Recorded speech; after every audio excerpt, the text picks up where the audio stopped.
네, 월간 인터뷰를 통해서 시장 상황 파악해 봅니다. 김희욱 소장과 함께합니다. 네. 우리 김민지 앵커께서 여기 막 걸어 들어오는 워킹이 모델이에요? 모델 신여성. 신여성이요? 부끄럽네요. 옛날 분. 부끄럽네요. 요즘 여자. 근데 저는 오늘 아침에 명예컨대 약간 감동받았어요. 왜요? 제가 노란색 옷을 입었다고 똑같이 챙겨 입겠다고 색깔을 맞춰준 거예요. 저는 근데 그 다정함이 뭔가 매력적이었다는. 저 또 명앵커가 또 네. 습관적으로. 아니 어제 그 빨간색 옷 입으셔서 우연찮게 제가 빨간색 넥타이를 맸는데 둘이 이렇게 맞춰 입은 것 같은 그런 딱 그 그림이 나오니까 이쁘더라고요. 여자는 이런 세세한 거에 감동받습니다. 참고해 주시면 감사하겠습니다. 관심 없고요. 인터뷰나 뭐에 있죠. 감동 받는지 뭐 관심 없고. 어쨌든 3명 다 깔맞춤은 좀 유치하니까 네. 저는 속옷으로 이제 색깔 맞추는 거예요. 아니, 노란색. 오늘 또 그 넥타이가 꽃이셔가지고 자세히 보면은 그래가지고 근데 많이 알고 싶지 않네요. 안물안구 여기 가방 올려주세요. 가방 겹쳐서 올리고. 예. 시험 보듯이. 네. 자, 오늘 이야기는 좀 넓은 범위에서 이야기가 좀 많이가 준비돼 있어요. 예. 하나씩 좀 살펴보도록 하겠습니다. 자, 일단 LPL 파이낸셜 라이언 데트릭입니다. 투자자분들이 4월 어떻게 흐를까 좀 궁금해 하시는데 미국 4월장 안정적 상승달로 인식이 되고 있다. 1분기 변동성 장세 후에 봄 기운이 퍼질 것이다. 다우지수를 보면 최근 20년 중 그러니까 20번 중에 13번이 올랐다. 그렇죠. 통계를 보면은요. 네. 좋을 때는 좋은 통계가 나오고요. 그러니까 저그 나쁠 때는 나쁜 통계가 나와요. 통계가 다 그렇죠. 뭐. 역시 예. 김민지 앵커의 날카로움에 감동받는데. 통찰력. 네, 이렇게 분위기 좋을 때는 좋은 통계 갖고 와서 이래. 맞아요. 그다음 분위기 안 좋을 때는 이게 불길해. 그러니까 뭐 이제 좀 시장 빠지는 날은 뭐 우리 장단기 금리 역전에 대해서 그렇게 얘기하다가 또 언제 그랬냐는 듯이 또 그러니까요. 뭐 중앙은행이 뭐 공조를 해주고 지금 뒤에서 백업 해주니까 좋다 이런데 어쨌든 요 라이언 데트릭도 아시죠 김민지 앵커 요 예. 인터뷰에도 많이 등장하시고 어떻게 외모만 봐서는 사실은 애널리스트라기보다는 약간 프로레슬러 같은 약간 체육인의 인상이잖아요. 그렇지 그런 않나요? 생각보다 날카로우실 때가 꽤 있으세요. 네, 그러니까 이분이 보통 이제 이런 사진 좀 보여줘요. 통계 사진. 이런 거를 이제 가지고 많이 얘기를 하시는데 어쨌든 오늘 새벽에 2월 내구재 주문이 1.6% 감소한 것으로 발표됐지만 뭐 예상보다 나쁘지 않았다는 거고 그다음에 제가 어제 이제 유안타 증권에서 PB 교육에 들어가서 강의를 했었는데 네. 이 내구재 주문 같은 경우 사실 A급 지표라고 했어요. 근데 이게 우리 아시겠지만 연초에 셧다운 때문에 경제 지표 일정하고 이게 다 지금 다 뒤틀려 버려 가지고요. A급 지표로서 영향력을 발휘 못 했는데 앞으로 이제 보면은 지금 그 어떤 이제 재료도 솔직히 시장에서 영향력을 직접적으로 주고받지 못하는 환경인데 이럴 때일수록 어떤 시즈널리티, 어떤 계절적 영향을 본다면 원래 4월장은 안정적 달로 인식되는 게 뭐냐면 1분기에 매년 이제 연초에 뭐 정책이나 아니면 중앙은행의 경제 전망, 뭐 서로 엇갈리는 뭐 전망, 뭐 좋다 나쁘다 악화도 비관론 이런 게 막 부딪히면서 1분기는 보통 변동성 장세다가 이제 4월달 되면서 안정을 찾는다. 그 이제 또 경제 활동에 있어서도 봄이 되면 이제 사람들이 활동도 많아지고 이제 식욕도 살아나고 이제 뭐 그러잖아요. 그래서 다우지수의 경우 보면 최근 20년 중에 1999년 이후로 20회 중에 13번을 상승해서 상승 확률이 65%다.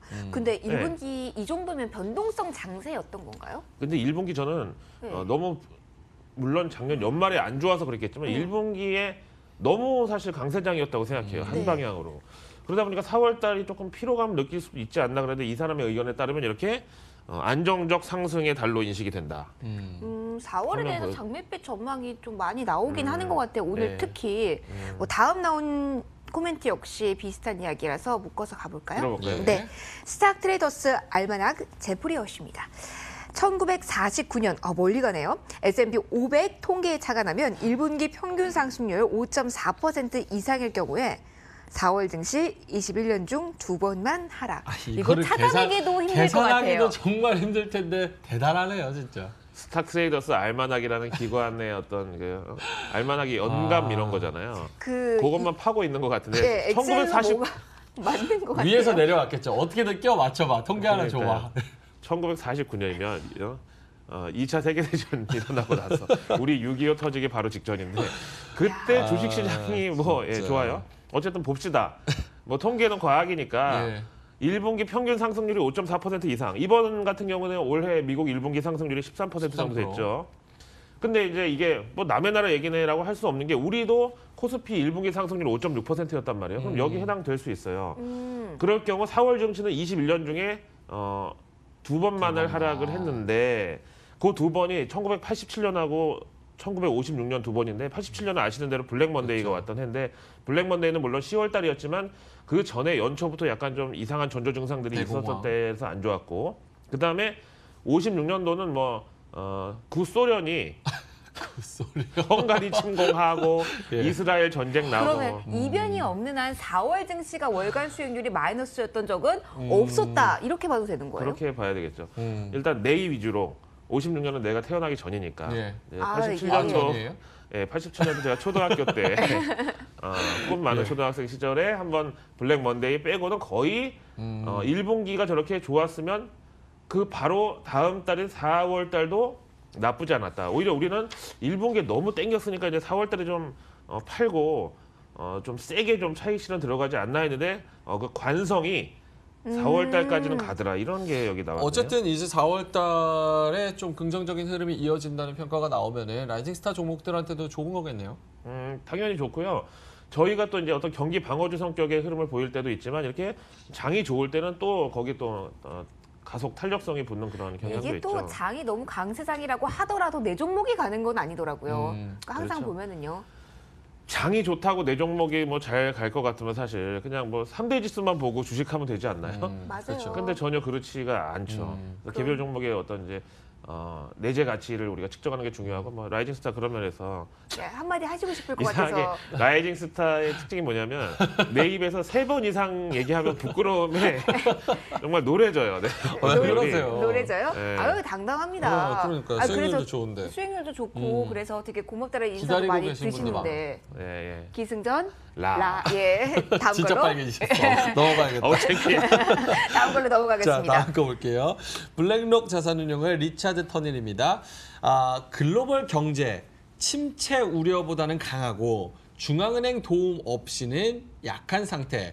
올 경기 사이클 확장기 후반 유지가 예상된다. 이거 뭐예요? 사랑보다 먼 우정보다는 가까운 이런 거예요? 오. 갑자기 노래 가사 생각이. 노래 가사를 또 떠올리는데 그야말로 좀 어중간한 상태. 네. 예. 글로벌 경제 현재 상태가 리세션의 공포를 떠올리기에는 그거보단 강하고 그렇다고 중앙은행의 도움이 없이 자체적으로 돌아가기에는 또 약하고. 그러면은 논란이 있을 수밖에 없는 상황이라고도 정리가 되네요. 어느 그렇죠. 쪽으로든 주장할 수 있으니까. 그렇지만 중앙은행의 이제 도움은 계속 이어져서 차라리 경기를 완전히 이럴 때 이제 리세션의 공포에서 완전히 탈피시켜 놓고 그 다음에 이제 금리 올리면서 과열을 방지하는 그런 수단이 이 사람이 보기엔 좋다고 생각하는 것 같아요. 그래서 예. 원래 경기 사이클로 봐서는 네. 연준이 작년에 금리 4번 올렸잖아요. 그다음에 올해 이제 2번 올리거나 3번 올리거나 어쨌든 경기가 이제 이미 피크를 지나서 올해 하반 국면으로 완전히 접어들어야 되는데 그럼에도 불구하고 중앙은행이 도움을 더 주기로 해가지고 어시스트 우리말로 하면 거꾸로구나. 요즘 예, 막 그 어시스트 뭐. 스포츠 용어도 많이 바뀌잖아요. 예. 어시스트를 뭐 도움, 3도움 도움. 뭐 이런 거 많이 하는데 좀 어색한 것도 있지만 어쨌든 간에 그래서 그 중앙은행의 도움으로 올해 경기가 당초 예상보다 바로 하강 국면을 접어들지 않고 조금 이제 수평으로 좀 늘어지면서 어떤 기간 조정의 양상처럼 이렇게 좀 경기 사이클이 물론 확장 국면은 아니지만 그 후반을 쭉 이렇게 유지될 것 같다. 그래서 연착륙의 어떤 이제 가능성이 있다. 사실 중국도요. 네. 김민재 거 잘 아시겠지만 작년 이제 연말에 미국 꺾이고 우리도 다 꺾였지만 그때 중국의 어떤 침체나 경착륙 우려가 굉장히 많이 나왔었잖아요. 근데 지금은 어때요? 지금은 경착륙에 대한 목소리가 이전보다는 훨씬 더 줄어든 상태예요. 네. 그다음에 양회 끝나고 나서 또 양회 기간 중에 상해 지수 보시면 네, 양회가 기가 막히게 양회 끝나고 이거에 대한 사설이나 코멘트가 나오질 않고 있어요. 그런 걸 보면은 뭔가 부양책이 이 정도면은 지탱하기에 충분하다라고 생각이 되지 판단을 한 게 아닌가라는 생각이 들어요. 왜냐하면 개인 비중이 상당히 높잖아요. 중국 주식시장 같은 그렇죠. 경우는. 예, 예. 그래서 이제 시장이 불안정할 경우에는 투심 달래기에 적극적으로 정부가 나섰는데 요즘 그런 움직임이 나타나지 않고 있어요. 사실. 그러면 그런 것 이만한 건 같아요. 솔직히 소기의 목적을 달성했다고 보는 게 맞죠. 네. 그래서 지금 뭐 상해 지수를 보면은 중국에 대한 어떤 그 우려나 뭐 걱정의 목소리가 뭐 무색할 만큼 그러니까 얘기하신 대로 어떤 자화자찬의 코멘트도 없지만 물론 그렇다고 우려의 목소리도 싹 사라진 상태. 뭐 이 정도면 어쨌든 마중물의 역할은 다 하지 않았나 저는 그렇게 봐요. 오늘 코멘트가 대부분 다 긍정적이네요. 4월에 시작하면서. 글쎄요, 근데 4월 첫날은 이런 멘트가 없었는데 4월 이제 한 3거래일 정도 간을 보고 나니까 이제 이분들도 분위기 나쁘지 보는 않아 거죠. 보이니까 이제 근데 좋은 통계 근데 갔다가 너무 속상해요. 나쁠 때는 더 나빠진다라는 뭐 공포. 이제는 끝! 뭐 이런 얘기만 그러니까 그렇게 나오다가. 일희일비할 필요 없이 개별 종목으로 딱 이슈가 있고 상승 여력이 있는 라이징 스타 자, 종목들. 같이 할까요? 기승전. 자, 다음 이슈 보도록 하겠습니다. 자, 오늘 브렉시트 관련해서 이슈를 좀 챙겨봐야 될 것 같아요. 골드만삭스 리서치의 넘버 오브 브렉시트. 예. 영국 브렉시트 총 비용 6억 파운드, 노딜 브렉시트 확률 15%, 파운드 17% 아래로 브렉시트 영원히 무산될 가능성이 상당히 높네요. 35%입니다. 영원히 무산 이거는 거의 매기는 거 아니에요? 지금? 아니 근데 진짜로 골드만삭스에서? 지금 이 영국 의회하고 지금 저 꼴을 보니 네. 진짜 노딜이든 뭐 노답이든 하든 이러다가 영원히 브렉시트 맞아요. 지금 노딜이 아니라 노답이에요. 노답 브렉시트. 예. 이게 노 솔루션 진짜 브렉시트인데 노 솔루션이 진짜. 진짜 이게 2016년에 너무 브렉시트 웃기다. 주민투표였는데 그때 이제 6월 23일 주민투표에서 진짜 박빙으로 찬성이 더 높게 나왔어요. 51대 49로 그야말로 우리가 흔히 이제 말할 때 야 한 51대 49면 어떻게 생각해? 이것처럼 진짜 투표 결과 그렇게 나와서 브렉시트가 가결돼가지고 그때 코스피 지수가 개장하자마자 5% 하락했다가 막판에 낙폭을 줄였다고 줄였는데 3% 마이너스로 마감했고 그때 하한가 종목이 824개. 근데 여기 이제 보면 넘버 오브 브렉시트 숫자로 본다. 이제 어떤 영화에 보면 누가 넘버 3래 나 넘버 2야 하면서 사람까지 죽였던 정도로 이 넘버라는 게 중요한 건데 엄청 옛날 영화. 진짜 옛날 사람 한석규 20살 때 영화를. 저는 잘 네네네. 모르겠네요. 옛날 사람 피 많이 내네요. 어쨌든 총 비용이 우리 돈으로 8,900억 원이 들고 만약에 노딜 브렉시트가 된다고 하면은 확률은 15%지만 파운드와는 17% 빠질 것이고 그다음에 이제 GDP의 손실이 브렉시트 주민투표 가결 이후에 2.5% GDP 손실이 있었으니까 제가 봤을 때는 당해 한 1년 동안 1% 날라갔고 그다음 이제 2개년 동안 한 0.7%씩 GDP를 까먹었다. 근데 영원히 브렉시트가 안 나올 가능성도 이제 35%는 상당히 높은 거예요. 이게 너무 높죠. 높은 건데. 3분의 1 이상인데. 무산될 가능성이라고 그러면은 뭔가 결론이 안 한다 쪽으로 나야 하는 거잖아요. 그것도 이제 계속 그러니까 이제 질질 끄는 거예요? 근데 그렇죠. 그것도 리스크 아니에요? 이거 밀중 계속 그냥 협상하고 다르지 않아요? 공회전만 하고 섀도우 복싱만 하다가 12라운드까지 끝나서 예. 사람들 다 집에 가고 근데 그럴 경우. 밀중 이 정도면. 협상 같은 경우는 길게 끌면 기대감이 있을 수 있는 거지만 네. 이건 어느 쪽으로든 결론이 나야지만 이유든 영국이든 경제 플러스가 아닐까요? 제가 봤을 때는 이렇게 네. 올해 연말까지 5, 6월 개 혓바닥처럼 늘어지다가 연말 정도 돼서 재주민투표하면서 네. 없던 일로 하자 이러고 그냥 슬그머니 끝나지 않을까. 그렇게 조용히. 그러면 재주민투표 열어가지고 거기서 반대가 50% 넘게 나오면서 영국 의회에서도 민심이 그래. 정치인들 흔히 하는 얘기 있잖아요. 근데 의향 투표에서도 좀 결론이 안 나온 게 저는 조금 놀랍다라고 개인적으로 생각했어요. 그러니까 저는 솔직히 진짜 브렉시트를 할 생각이 있었나 이 사람들이? 없는 것 같아요. 그냥 괜히 그냥 약간 선동에 의해서 우리가 막 손해 보는 것 같아. 그러니까 보통 또 남녀 사이 남녀 상렬지사로 제가 비유를 많이 하는데 보통 남녀간에 어떤 뭐 다툼이 있었을 때 괜히 그걸 친구들한테 얘기하니까 야 네가 손해다 너 헤어져라 왜 사귀니 막 이랬는데 조금 시간 지나고 나니까 또 대안이 없어요. 또 얘랑 헤어지면 당장 만날 사람도 없고 그래서 슬그머니 다시 붙는 그런 느낌이에요. 예, 그래서 여론을 괜히 따랐다가 실수할 뻔했네 하면서 다시 은근슬쩍 원래대로 돌아가려고 하는. 그러니까 이게 네. 금융이나 자동차나 굵직한 산업들이 너무 많이 빠져나가면서 경제가 타격을 입는 게 눈으로 보이니까 그렇죠. 정치인들도 섣불리 이유와의 끈을 끊어버릴 수 없다. 뭐 없죠. 이런 계산일까요? 없죠. 사실 여기 보면은 천문학적인 숫자잖아요. 그렇죠. 총 비용 그다음에 GDP 2.5% 소실 이게 뭐 가만히 안 돼요. 10억 넘어가면 좀 계산이 안 되는 거예요. 그러니까요. 너무 그렇지 않아요? 현실적인데. 네. 근데 이럴 때일수록 왜 우리 그 피그스 국가 그 재정위기 때 그리스가 국가 부도 모라토리엄을 선언하면 비용이 얼마 막 그랬을 때 사람들이 어이구 무서워했지만 저 그때 방송에서 분명히 얘기했지만 이렇게 여파가 크게 측정이 되는 건 결국 그럴 확률이 없다는 걸로 역발상을 해야 됩니다 했는데 이것도 역시 마찬가지로. 저 세 그 문장을 보면은 결국 연결돼 있는데 그러다 보니까 결론적으로 무산될 가능성도 올라가는 것이다. 저렇게 워낙에 이제 부작용이 클 것이기 때문에 그렇다. 이미 또 지금까지도 컸고 그렇게 보는 게 맞지 않나요? 장기전이긴 한데 너무 뭐랄까 이 2년 동안의 그 혼란은 무엇이었나라고 끝낼 가능성도 염두를 해두긴 해줘야 해야겠네요. 되겠죠. 그래서 예. 이제 우리가 학습 효과로 생각해 보면 저렇게 저 브렉시트 주민투표 가결됐을 때 코스피 급락했고 그날 단숨에 2,000선이 깨지고 장중할 때 1,900도 깨져버렸어요. 그럴 때 결국은 우리가 저가 매수로 주식을 네. 박앤 세일로 쇼핑하는 게 좋지 않나. 결국 중국도 있잖아요. 작년에 뭐 경착륙 우려 나오고 뭐 중국 지방 정부 부채 뭐 그다음에 대형 금융사 파산 이런 거 있을 때 중국이라는 어떤 뭐 공산주의 국가 이제 뭐 자본주의로 많이 턴을 했습니다만 어쨌든 계획 경제 국가에서는 절대로 그런 일이 일어날 수 놔두지 없다는 점.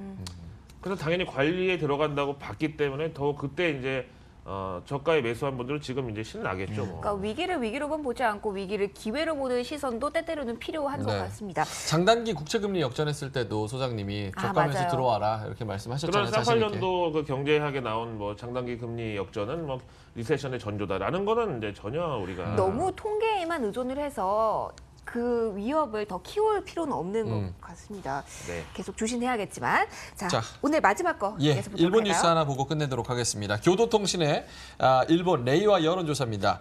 새 연호 뜻 봄철 매화처럼 74% 찬성, 중국식 한자어를 탈피해서 85%가량 호감, 아베 내각 지지율 52.8%로 급등했다. 요거 한번 설명을 해주셔야 될 것 요 같아요. 연도를 여론조사- 안 쓰는. 예. 여론조사 내용에 지금 희비의 쌍곡선이 지금 교차되고 있는데 사실 우리 지금 한일 관계 좋지 않잖아요. 예. 그리고 이제 저 개인적으로는 사실 이제 국내 뭐 추경도 지금 뭐 구조 편성한다고 하고 하지만 이제 솔직히 중국 관광객도 지금은 좀 시들한 상태고 우리가 사실 일본하고의 경제 교류를 늘려서 우리 돌파구를 찾을 그런 가능성도 있는데 우리는 그렇게 반일 감정이 있어도 일본 여행은 진짜 역대 최대 숫자를 경신하면서 예. 관광객이 늘고 있는데 일본에서 우리나라에 오는 게 확실히 줄었어요. 사실 그리고 이제 대일본 수출 같은 경우도 자동차야 뭐 워낙에 거의 제로에 가까웠었고 저는 일본에서 진짜 지금까지 일본을 그렇게 많이 가도 도쿄 시내에서 한국차를 본 적이 없어요. 저도요. 그렇네요. 진짜. 저도 한 번도 본 적이 네, 없어요. 근데 이제 뭐 우리가 사실은 전기차나 수소차 같은 거는 일본보다 조금 앞서가니까 그런 면에서 이제 일본과의 교류 확대하는 게 한국 경제의 어떤 이제 턴어라운드 계기가 될 수 있다고 보는데 마침 새 연호가 발표됐어요. 예. 아키히토 일왕이 이제 건강 악화로 왕위에서 이제 좀 물러나겠다는 뜻을 밝혔고 이제 나루히토 왕세자 시대가 개막을 해서 그 이전에 연호는 헤이세이였거든요. 그래서 일본에서 이제 그 연호를 보통 쓰면 이게 5월 달부터 시작이거든요. 그 이제 그러면 2019년 4월생까지는 나 헤이세이 31년생이야. 아. 5월 달부터는 나는 레이와 1년생이야. 이렇게 사실 바뀌거든요. 이런 걸 되게 좋아해요. 그래서 이제 기모노 입고 다니고 이제 이렇게 일본 전통 문화 좋아하는 사람들 너 몇 살이야? 그러면 이제 그 전에 뭐 나 헤이세이 29년생이야. 뭐 이렇게 얘기를 하거든요. 근데 이제 이 연호의 뜻이 헤이세이 같은 경우는 약간의 그 군국주의에서 탈피를 하려고는 하지만 그 향수를 유지하는 그런 느낌이 있었다면 레이와는 좀 봄철 매화처럼 약간 좀 이제 뭐 화려하면서도 평화를 좀 좋아하고 예를 들면 한일 관계에 적용한다고 해도 저쪽에서 우리를 미워하지만 과거지사일 뿐이고 우리는 계속해서 우리는 호감을 가지고 다가갈 거야 이런 식의 이제 연호기 때문에 우리한테는 나쁘지 않고 그 다음에 이제 중국식 한자어가 일본에도 당연히 있잖아요. 네. 한자를 이제 읽는 도금이 다를 뿐이지. 근데 레이와는 일본 전통 그 한자 표기라는 점에서 85%가 호감을 가졌대요. 그러니까 이제 일본도 사실 아시아에서 협력국이라고 생각하면 그래도 중국보다는 한국하고의 어떤 그 교감이 더 크다고 볼 수 있겠고. 근데 또 안 좋은 거는 아베 내각의 지지율이 52.8%로 40%대에서 앞자리가 급등. 4에서 5로 급등을 하면서 그 포감인데 아베 정부의 스탠스는 솔직히 우리의 어떤 친중 반미 기조를 마음에 들어하지 않는 게 더 크잖아요. 그건 좀 해결해야 될 숙제고 일단 이달 11일 날 한미 정상회담에서 우리 문재인 대통령하고 트럼프하고 이제 만나는데 이 자리가 굉장히 저는 정치나 뭐 한반도 평화도 그렇지만 경제에 있어서도 상당히 중요한 이벤트라고 생각합니다. 예, 알겠습니다. 자, 4월 이제 시작이 됐는데 4월 흐름, 이제 시장 흐름 전망을 한번 해봤고요. 또 브렉시트 그리고 일본 뉴스까지 이렇게 알아봤습니다. 김육 소장이었습니다. 고맙습니다. 고맙습니다.